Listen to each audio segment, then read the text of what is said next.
Chapter 2: The Mail. It was the Dover road that lay, on a Friday night late in November, before the first of the persons with whom this history has business. The Dover road lay, as to him, beyond the Dover Mail, as it lumbered up Shooter's Hill. He walked uphill in the mire by the side of the mail, as the rest of the passengers did, not because they had the least relish for walking exercise, under the circumstances, but because the hill, and the harness, and the mud, and the mail, were all so heavy, that the horses had 3 times already come to a stop, besides once drawing the coach across the road, with the mutinous intent of taking it back to Blackheath. Reins and whip and coachman and guard, however, in combination, had read that article of war which forbade a purpose otherwise strongly in favor of the argument, that some brute animals are endued with reason, and the team had capitulated and returned to their duty. With drooping heads and tremulous tails, they mashed their way through the thick mud, floundering and stumbling between whiles, as if they were falling to pieces at the larger joints. As often as the driver rested them and brought them to a stand, with a wary "Wo-ho, so-ho then," the near leader violently shook his head and everything upon it like an unusually emphatic horse, denying that the coach could be got up the hill. Whenever the leader made this rattle, the passenger started, as a nervous passenger might, and was disturbed in mind. There was a steaming mist in all the hollows, and it had roamed in its forlornness up the hill, like an evil spirit, seeking rest, and finding none. A clammy and intensely cold mist, it made its slow way through the air in ripples that visibly followed and overspread one another, as the waves of an unwholesome sea might do. It was dense enough to shut out everything from the light of the coach lamps but these its own workings, and a few yards of road, and the reek of the laboring horses steamed into it, as if they had made it all. 2 other passengers, besides the one, were plodding up the hill by the side of the mail. All 3 were wrapped to the cheekbones and over the ears, and wore jack boots. Not one of the 3 could have said, from anything he saw, what either of the other 2 was like, and each was hidden under almost as many wrappers from the eyes of the mind, as from the eyes of the body, of his 2 companions. In those days, travelers were very shy of being confidential on a short notice, for anybody on the road might be a robber or in league with robbers.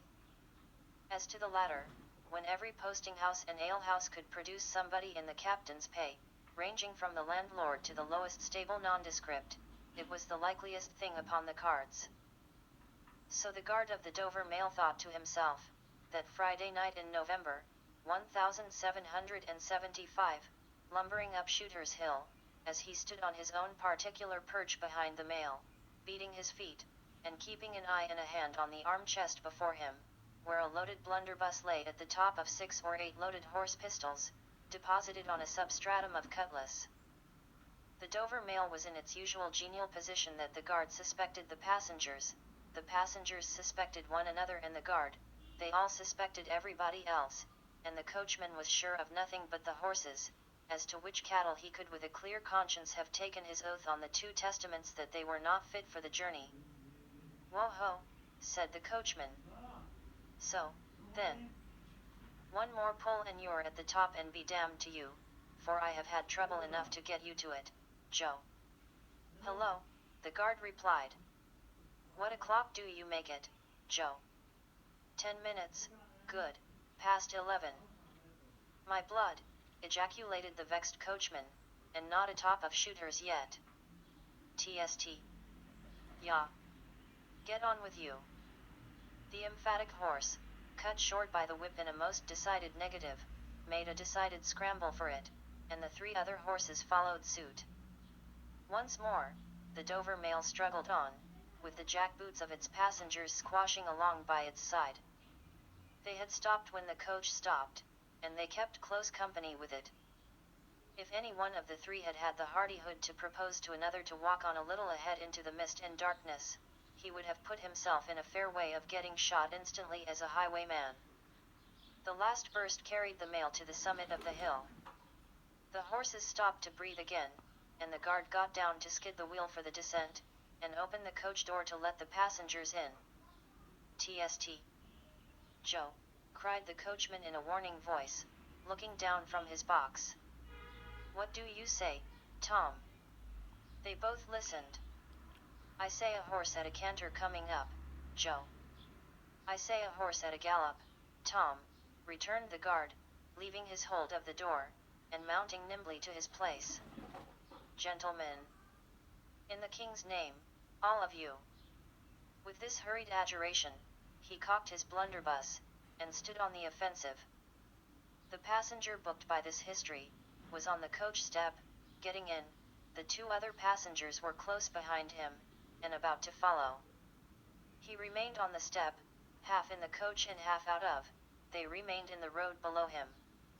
They all looked from the coachman to the guard, and from the guard to the coachman, and listened. The coachman looked back and the guard looked back, and even the emphatic leader pricked up his ears and looked back, without contradicting. The stillness consequent on the cessation of the rumbling and laboring of the coach, added to the stillness of the night, made it very quiet indeed. The panting of the horses communicated a tremulous motion to the coach, as if it were in a state of agitation. The hearts of the passengers beat loud enough perhaps to be heard, but at any rate, the quiet pause was audibly expressive of people out of breath, and holding the breath, and having the pulses quickened by expectation. The sound of a horse at a gallop came fast and furiously up the hill. So-ho, the guard sang out, as loud as he could roar. Yo there! Stand! I shall fire! The pace was suddenly checked, and, with much splashing and floundering, a man's voice called from the mist, Is that the Dover mail? Never you mind what it is, the guard retorted. What are you? Is that the Dover mail? Why do you want to know? I want a passenger, if it is. What passenger? Mr. Jarvis Lorry. Our booked passenger showed in a moment that it was his name. The guard, the coachman, and the two other passengers eyed him distrustfully. Keep where you are, the guard called to the voice in the mist, because, if I should make a mistake, it could never be set right in your lifetime. Gentleman of the name of Lorry, answer straight. What is the matter?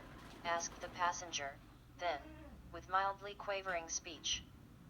Who wants me? Is it Jerry? I don't like Jerry's voice. If it is Jerry, growled the guard to himself. He's hoarser than suits me, is Jerry. Yes, Mr. Lorry.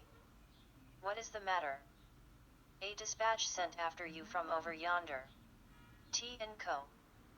I know this messenger, guard, said Mr. Lorry, getting down into the road assisted from behind more swiftly than politely by the other two passengers, who immediately scrambled into the coach, shut the door, and pulled up the window. He may come close, there's nothing wrong. I hope there ain't, but I can't make so nation sure of that, said the guard, in gruff soliloquy. Hello you. Well. And hello you, said Jerry, more hoarsely than before. Come on at a foot pace, d'ye mind me? And if you've got holsters to that saddle o' yourn, don't let me see your hand go nigh 'em. For I'm a devil at a quick mistake, and when I make one it takes the form of lead. So now let's look at you. The figures of a horse and rider came slowly through the eddying mist, and came to the side of the mail, where the passenger stood. The rider stooped, and, casting up his eyes at the guard, handed the passenger a small folded paper. The rider's horse was blown, and both horse and rider were covered with mud, from the hoofs of the horse to the hat of the man. Guard, said the passenger, in a tone of quiet business confidence. The watchful guard, with his right hand at the stock of his raised blunderbuss, his left at the barrel, and his eye on the horseman, answered curtly, Sir. There is nothing to apprehend. I belong to Tellson's Bank. You must know Tellson's Bank in London. I am going to Paris on business. A crown to drink. I may read this. If so be as you are quick, sir. He opened it in the light of the coach lamp on that side, and read first to himself and then aloud, Wait at Dover for Mamselle. It's not long, you see, guard. Jerry, say that my answer was, recalled to life. Jerry started in his saddle. "That's a blazing strange answer, too," said he, at his hoarsest. "Take that message back, and they will know that I received this, as well as if I wrote. Make the best of your way. Good night." With those words the passenger opened the coach door and got in, not at all assisted by his fellow passengers, who had expeditiously secreted their watches and purses in their boots, and were now making a general pretense of being asleep, with no more definite purpose than to escape the hazard of originating any other kind of action. The coach lumbered on again, with heavier wreaths of mist closing round it as it began the descent. The guard soon replaced his blunderbuss in his arm-chest, and, having looked to the rest of its contents, and having looked to the supplementary pistols that he wore in his belt, looked to a smaller chest beneath his seat, in which there were a few smith's tools, a couple of torches, and a tinder box. For he was furnished with that completeness that if the coach lamps had been blown and stormed out, which did occasionally happen, he had only to shut himself up inside, keep the flint and steel sparks well off the straw, and get a light with tolerable safety and ease, if he were lucky, in 5 minutes. Tom, softly over the coach roof. "Hello, Joe. Did you hear the message?" "I did, Joe." "What did you make of it, Tom?" "Nothing at all, Joe." "That's a coincidence, too," the guard mused, "for I made the same of it myself." Jerry, left alone in the mist and darkness, dismounted meanwhile, not only to ease his spent horse, but to wipe the mud from his face, and shake the wet out of his hat brim, which might be capable of holding about half a gallon. After standing with the bridle over his heavily splashed arm, until the wheels of the mail were no longer within hearing and the night was quite still again, he turned to walk down the hill. After that there galloped from Temple Bar, "Old lady, I won't trust your forelegs till I get you on the level," said this horse messenger, glancing at his mare. Recalled to life. "That's a blazing strange message. Much of that wouldn't do for you, Jerry. I say, Jerry. You'd be in a blazing bad way, if recalling to life was to come into fashion, Jerry."